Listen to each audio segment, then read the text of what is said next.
Je vous le disais en début d'émission, on va parler musique aujourd'hui en compagnie de deux invités. Vous reconnaissez Michel Ménil, mais je ne suis pas très galant parce que d'abord il faut présenter mademoiselle Lisa Rosillo. Bonjour. Bonjour Michel. Bonjour. Enchanté.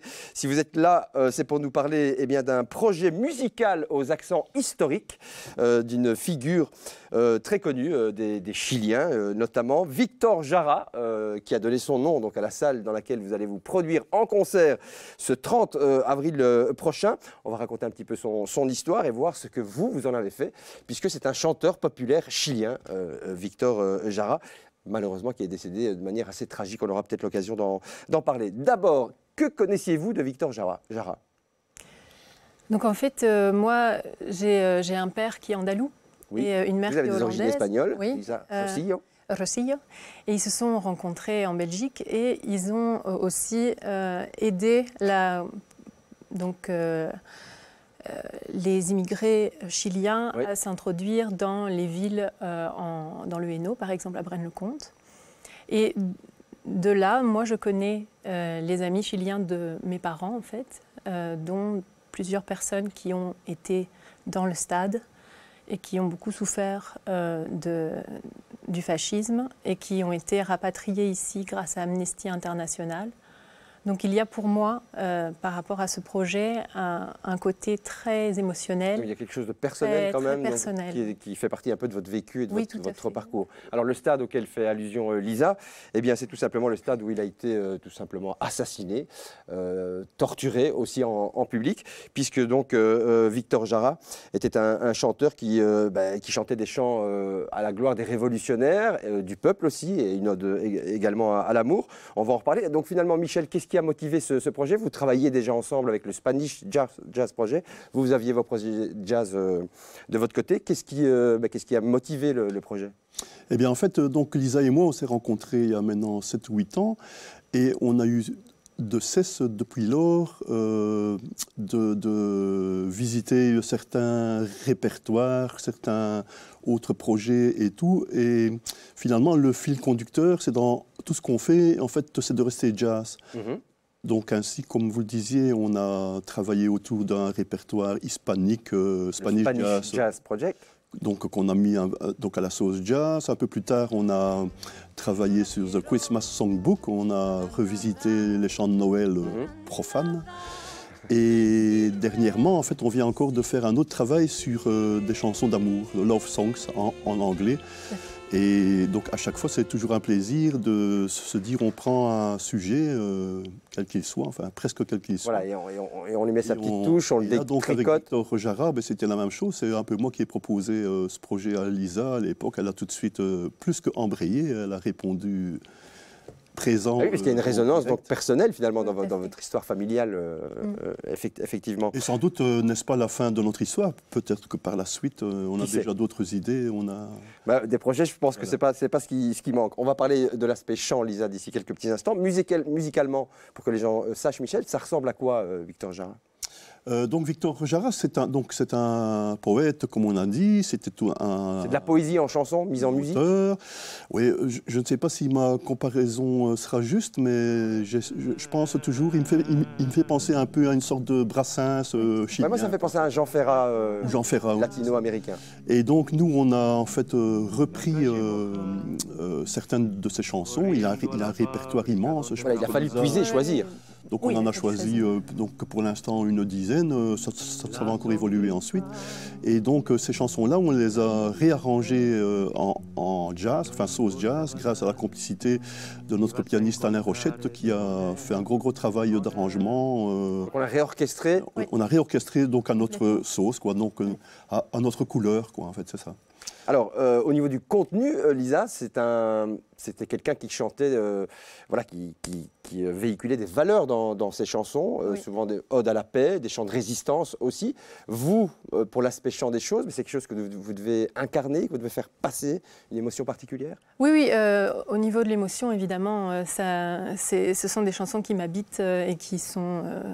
qui résonnent très très fort. Par rapport au travail de Víctor Jara, il a beaucoup utilisé en fait, ces chansons, c'est aussi pour rallier le peuple du Nord et du Sud qui, en fait, ne se connaissaient pas bien.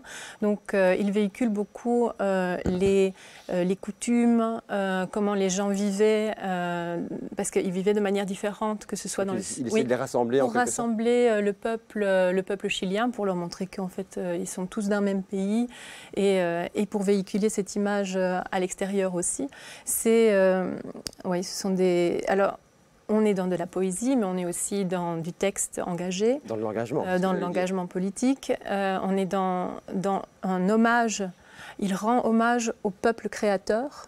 Donc, de Angelita Huenuman qui tisse les chamals, hein, les ponchos, jusqu'à la cocinera, qui cuisine, et alors il va chercher les ingrédients et le lexique spécial pour les casseroles. Enfin, c'est très chouette. Et puis toujours des petites allusions au carnaval et puis évidemment la guerre, notamment dans la chanson Te recuerdo Amanda. Amanda va voir son amoureux qui est ouvrier, et elle va le voir pendant les 5 petites minutes de pause. C'est le petit moment d'amour. Et puis dans la chanson, lui il va partir à la guerre, et c'est un qui ne reviendra pas. Donc, ce sont des chansons c'est le fil conducteur. On est dans le peuple et on est aussi dans la guerre, mais aussi l'amour très fort. Et il y a un aspect politique aussi à la chose, évidemment. Hein, il y a un côté contestataire, puisqu'il faut savoir qu'il a été assassiné par les militaires de Pinochet quand le pouvoir a été renversé. C'était un gars qui avait beaucoup soutenu Allende. Oui. Donc effectivement, le fait d'être hispanophone, ça aide, j'imagine, à comprendre et justement à incarner. Ah oui, tout à fait, tout à fait. Et c'est surtout le fait d'avoir connu des gens qui étaient là à l'époque et qui racontent maintenant. Et leur accent, la manière de parler, je vois les gens en fait. Vous vous transportez par là, du côté du Chili donc. Oui. Je ne savais pas, Michel, que Victor Jara avait été beaucoup repris en fait par des artistes super connus.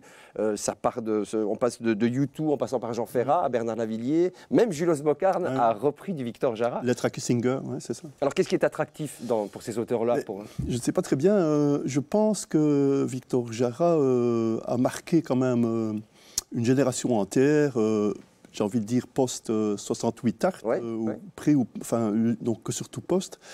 Et ce qui est curieux, c'est quand on en parle ici en Belgique autour de nous, moi je me suis rendu compte que peu de gens le connaissaient, sauf... on parle souvent du Tché, mais jamais de Victor Jara. Sauf les milieux gauchistes bien branchés, là, qui suivent un peu l'actualité, ce qui se passe. Il était communiste. Hein. Il était communiste, bien sûr. Et donc en fait, pour nous, c'est vraiment un pari, c'est de faire connaître et reconnaître à sa juste valeur un grand artiste, un grand poète. Il était comédien aussi. Donc c'était un homme de théâtre aussi, on en parlait tout à l'heure.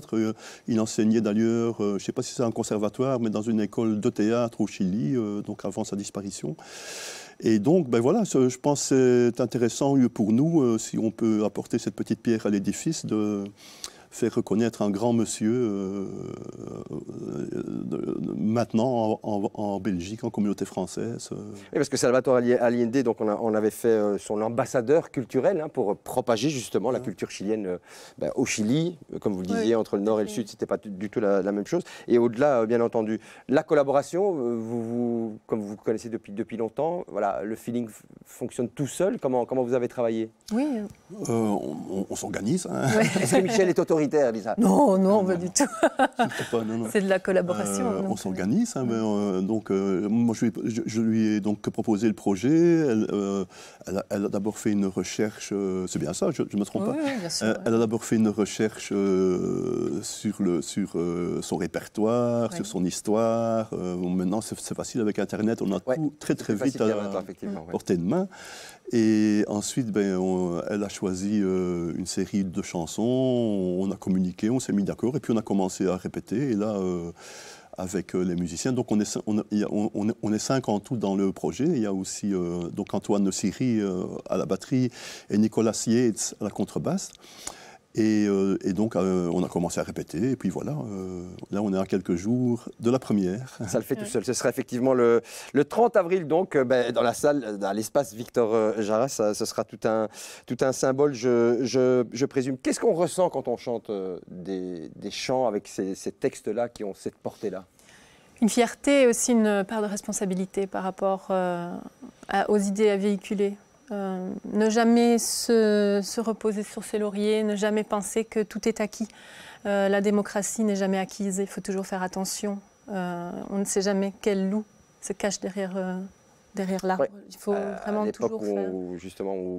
à laquelle on se trouve, effectivement, oui. On sent ça poindre un petit peu partout. Oui, il y a un grand clivage entre les pauvres et les riches qui s'agrandit. C'est souvent un bon terreau pour quelque chose qui pourrait mal tourner. Donc la culture est évidemment aussi par rapport à la démocratie, autant le chien de garde que les médias. C'est évidemment très important. Une espèce de responsabilité comme ça? Oui, je pense, oui. Donc on ne chante pas n'importe quoi. Non. Ok, voilà, ce sera donc Victor Jara, l'histoire d'un poète libre. Rassurez-nous, ce ne sera pas tristounet quand même, cette soirée. Non. Oh, ça fait bouger les gens ou pas? C'est passionné. Donc, passionné, poétique et passionné. Et musical. Et musical, très, très important, évidemment, effectivement. Donc Lisa Rosillo et Michel avec les musiciens se produiront donc le 30 avril, c'est un mardi je pense, à l'espace Jara, donc à Soignies, c'est à 20h. C'est à 20h, c'est la veille du 1er mai. Hein. C'est la veille du 1er mai, donc on peut aussi. traîner et boire des bières avec Michel après. Je sais qu'il est amateur de bière, si je ne me trompe pas. À moins que vous êtes assagi, Michel. Vous soyez Vino tinto. À propos de chant, eh bien évidemment, Lisa va nous faire un petit quelque chose. Donc un petit morceau a cappella. On va juste leur laisser le temps de prendre place, en tous les cas pour notre chanteuse présente aujourd'hui, et nous faire un petit bout donc, de Victor Jara pour voir ce qui vous attend donc ce 30 avril. Merci en tous les cas à vous d'être... Avec plaisir. Merci à vous. Merci à vous.